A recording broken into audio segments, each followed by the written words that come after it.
right, welcome to a new episode of Can We Talk, the R&B podcast. I'm Omar, And I'm and this is Nnamdi.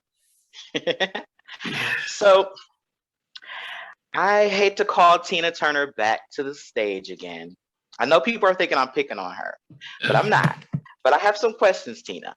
Have you heard the news lately about Tina? She recently is in the news again because she's suing a impersonator for, I guess, impersonating her too well or something.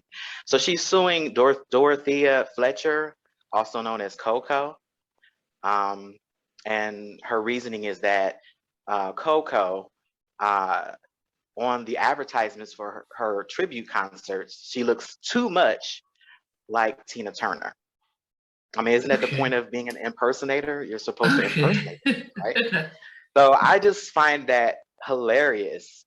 So, it's really strange because recently we talked about how Tina she sold her publishing rights, her image, her likeness, her name. So does she even have a dog in this fight? I mean, shouldn't some white guys in suits be fighting this for her?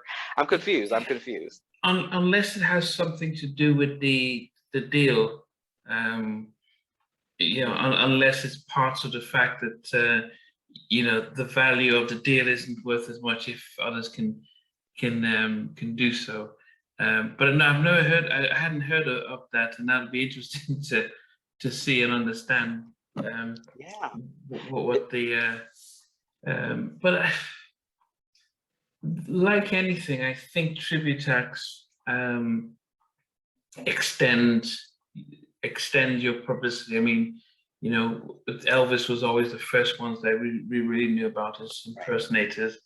Um, you could get away with doing an Elvis impersonator because he had passed away.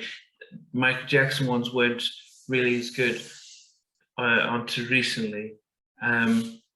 So you start to wonder. I mean, they've always had impersonators, but as I said, unless this person is getting residencies at Vegas and stuff like that, it'll be hard to know the reasons And why. I want our viewers and listeners to Google Dorothea Fletcher, also known as Coco, and just do a side-by-side comparison. I don't think anybody is confusing a 40-year-old woman for a possibly almost 90-year-old woman. No shade, Tina. I think that we know that that's an impersonator of